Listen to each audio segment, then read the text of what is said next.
അസ്സലാമു അലൈക്കും വറഹ്മത്തുള്ളാഹി. ബിസ്മില്ലാഹി അൽഹംദുലില്ലാഹി റബ്ബിൽ ആലമീൻ വസ്സലാത്തു വസ്സലാമു അലാ റസൂലില്ലാഹ്. നമുക്ക് ഒരുപാട് ആളുകളെ ഇഷ്ടമാണ് അല്ലേ? അതിൽ നമുക്ക് ഏറ്റവും ഇഷ്ടം ആരെയാണ്? അള്ളാഹുവിനെ നമുക്കിഷ്ടമാണ്, റസൂലുള്ളാഹിയെ നമുക്കിഷ്ടമാണ്. അത് കഴിഞ്ഞാൽ നമുക്ക് ഏറ്റവും ഇഷ്ടം ആരെയാണ്? ഒരിക്കൽ ഒരു മരണ വീട്ടിൽ ചെന്നപ്പോൾ ഒരു കുട്ടിയുടെ ഉമ്മ മരിച്ചിട്ടുണ്ട്. അവൻ്റെ അനിയത്തി ചെറിയ കുട്ടിയാണ്. അപ്പം ഞാൻ ചോദിച്ചു, അനിയത്തി വല്ല ഭക്ഷണവും കഴിച്ചിട്ടുണ്ടോ? മോനെ, അനിയത്തി എന്തെങ്കിലും കഴിച്ചിട്ടുണ്ടോ? ഉമ്മ മരിച്ച ദിവസം നമ്മൾ ഭക്ഷണമൊന്നും ശ്രദ്ധിക്കൂലല്ലോ അല്ലേ? അല്ലെങ്കിൽ ആരുടെയെങ്കിലൊക്കെ ഉമ്മ മരിച്ചിട്ടുണ്ടെങ്കിൽ അവർ അന്ന് ഭക്ഷണത്തെക്കുറിച്ച് ചിന്തിക്കും, അല്ല സങ്കടത്തിലാകും. ഏത് മരണ വീട്ടിലും അങ്ങനെ തന്നെയല്ലേ, സങ്കടത്തിലായിരിക്കും.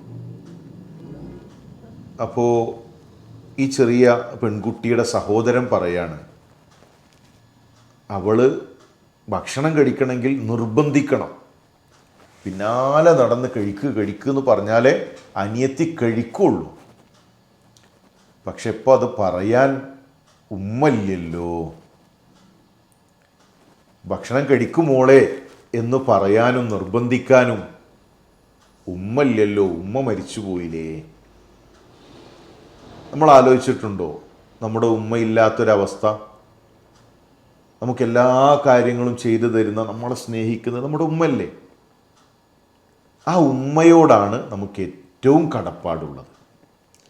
റസൂലുള്ളാഹി സ്വല്ലല്ലാഹു അലൈഹി വസല്ലം തങ്ങൾ പറഞ്ഞു, മൻ അഹക്കുന്നാസി, ഒരാൾ വന്നിട്ട് ചോദിക്കണം റസൂലുള്ളാഹിയോട്, ബിഹുസ്നി സഹാബത്തി, അള്ളാഹുവിൻ്റെ റസൂലെ എനിക്ക് ഏറ്റവും അധികം കടപ്പാട് ആരോടാണ്? അള്ളാഹിൻ്റെ റസൂലിൻ്റെ മറുപടി, ഉമ്മുക്ക, നിൻ്റെ ഉമ്മയോടാണ്. അടുത്തത് അദ്ദേഹം വീണ്ടും ചോദിച്ചു, നബിയെ പിന്നെ ആരാണ്? ഉമ്മുക്ക, രണ്ടാമത് നിൻ്റെ ഉമ്മയാണ്. സുമ്മമൻ, പിന്നെ ആരാണ്? 2 തവണ ഉമ്മ. മൂന്നാമതാരാണ്? മൂന്നാമത്തെ മറുപടിയും റസൂലുള്ളാഹിയുടേത്, ഉമ്മുക്ക, നിൻ്റെ ഉമ്മയാണ്. നാലാമത് ചോദിച്ചപ്പോൾ റസൂലുള്ളാഹി സല്ലല്ലാഹു അലൈഹി വസല്ലം പറഞ്ഞു, അബൂക്ക, നിൻ്റെ ഉപ്പയാണ്.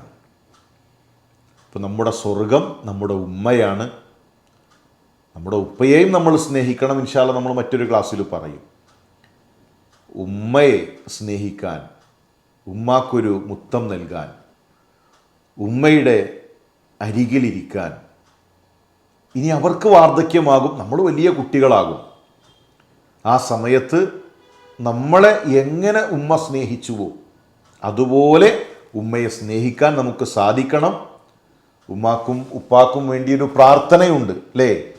നമുക്കൊക്കെ അറിയാം, റബ്ബി റഹ്മഹുമാ കമാ റബ്ബയാനി സഗീറാ. ആ പ്രാർത്ഥന നമ്മൾ മറന്നു പോകരുത്. ശരി, ഇന്ന് നമ്മൾ നമ്മുടെ ചോദ്യത്തിലേക്ക് പ്രവേശിക്കുകയാണ്. ഭൂമിയിൽ വെച്ച് അള്ളാഹുവിനോട് സംസാരിച്ച പ്രവാചകൻ ആരാണ്? ഒരു പ്രവാചകൻ ഫിറഔനിൻ്റെ അരികിലേക്ക് പോയ കഥ അറിയാലോ അല്ലേ? കൂട്ടുകാർക്ക് ഉത്തരം കിട്ടിയോ? പ്രവാചകനെ മനസ്സിലായോ? കയ്യിലുള്ള വടി താഴെ ഇട്ടപ്പോൾ ആ വടി പാമ്പായി മാറി.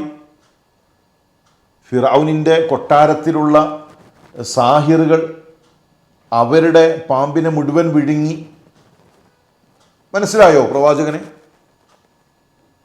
കടലിൽ വടി കൊണ്ടടിച്ചപ്പോൾ കടൽ 2ആയി പിളർന്ന് ആ കടലിൽ ആ വഴിയിലൂടെ സഞ്ചരിച്ച പ്രവാചകൻ, അതെ, മൂസാ നബി അലൈഹിസ്സലാം.